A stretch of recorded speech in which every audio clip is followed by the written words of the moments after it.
When did you last actually decide what this business is? Not what it does, what it's for, who it's for, and what you're choosing to be the obvious choice for. If you can't remember, it's because you never did. You backed into something that worked and you've been too busy ever since to stop and choose. And now the revenue you're chasing has outgrown the idea underneath it. Here's the trap. You've got a spreadsheet with next year's number in it and you're calling it a plan, but it isn't. That's just a wish list with a load of cells around it. But the spreadsheet isn't the real problem. Underneath it, there's no decision, just momentum masquerading as a plan. You found something that worked and you got good enough at it and the revenue followed. You just never went back and decided what it should become. Here are 5 warning signs. Tick 3 or more and the fix isn't a better strategy document. It's the thing missing underneath. Stay with me, because the 5th sign is the one that nobody on your leadership team will say to your face. And it's the one that costs you most the day you finally fix the others. Start with the customer, because this is where it went quietly wrong. When you started, you could describe your customer in a sentence like that. You've been them. You could smell a good one walking through the door. So try it now, out loud. Who's your bullseye customer? Not anyone with a budget. The one, the perfect fit. This is exactly who we're for, customer. And if you've hesitated, that's warning sign number 1. Here's the second one. Tell me who buys from you, who doesn't, and why the ones who don't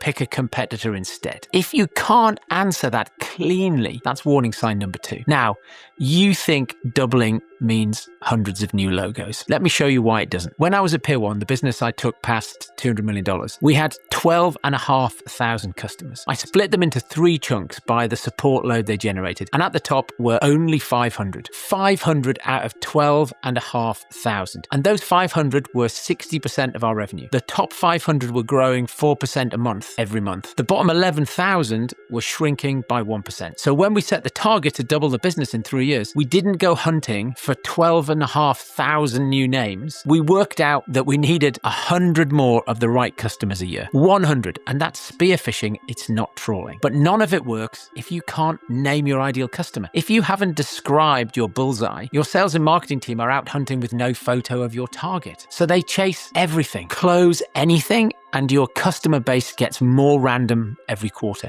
You don't need more customers, you need more of the right ones. And you can't go and get them until you've settled who they are. A vague customer isn't a marketing problem. It's like a hole where the choice should be. And once the customer's gone sort of vague, then your plan's bollocks. Sign 3 is sign 1 again. It's just sort of moved into your plan. You can't make real choices in a plan when you've never made the choice underneath it. So the plan defaults to the only thing it can. Last year's number plus a bit. And that's not a plan. That's last year with a bigger number on the end. You're steering the business by looking backwards. Here's what gets missed. You think the plan is the document. It isn't. Your spreadsheet is just the scoreboard. The real plan is the handful of choices that you make and the rhythm you run them by. And those are real choices. Which products you push and which ones you quietly kill, which customers you chase and which you walk away from, and what leadership capability you haven't got today but you need to build. Make none of these calls and you haven't got a plan, you've only got a forecast. So sign 4 lives in your calendar. Look at your leadership meetings. What do you actually talk about? If it's tactics, updates, and dashboards week after week, and almost never direction, that's warning sign number 4. You're meeting all the time and settling nothing. And here's the maths that should keep you up. To double in 3 years, you need to grow by 26% year on year every year. You can't get 26% a year by glancing over your shoulder and saying next year will be much like this one. That's how you grow 5% or maybe 10% at best. What gets you the rest is a rolling 3-year plan you actually revisit and a 13-week rhythm underneath it so that every quarter drags you towards the 3-year picture instead of just keeping the lights on. Here's the harsh bit. You can have the sharpest customer definition and the best plan in your niche and still go nowhere because the plan doesn't deliver itself. The people around the table do, and that's the 5th sign. Sign 5, your leaders are still on the tools. Your head of sales is still personally closing the deals instead of building the engine that closes them. And your ops lead is still in the weeds doing the work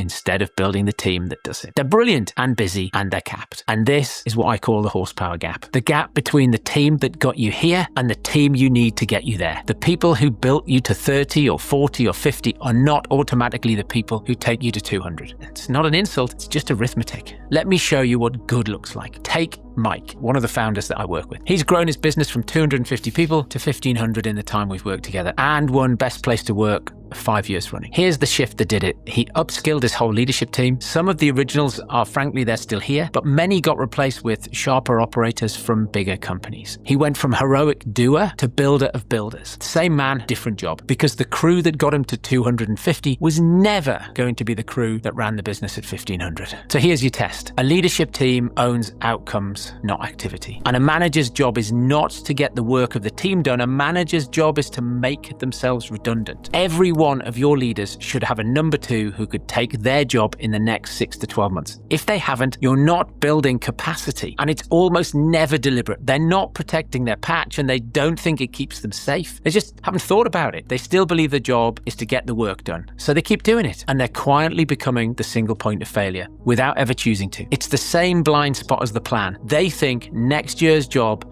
is this year's job with a bit more on it. It isn't. It's a different job. And until you see that, you don't get your plan. And the same thing shows up in how you hire. A player manager hires people better than half the team.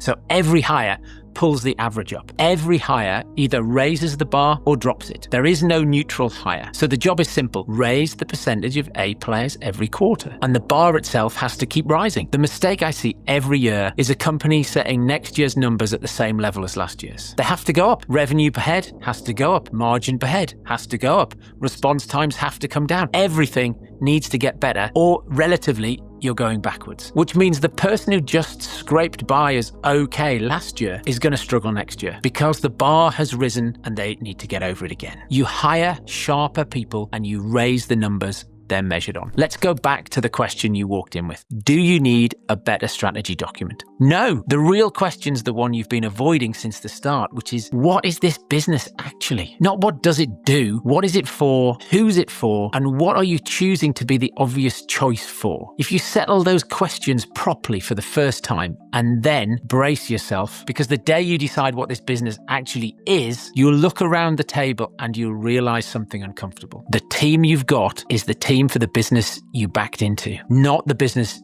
you've just chosen. That horsepower gap is sign 5. Is it landing? That's not a reason to dodge the call. It's the reason to make it now while you still got 3 years to build the team it needs. Your idea got you off the ground. It was never a plan. Go and build one. And the day you start, you'll hit the next wall. You can't build the team your new plan needs while you're still the one everything runs through. Getting yourself off the field, that's the problem to solve next. I made a whole video on exactly how to do it. It's called From Operator to CEO. Go watch it. Thank me later.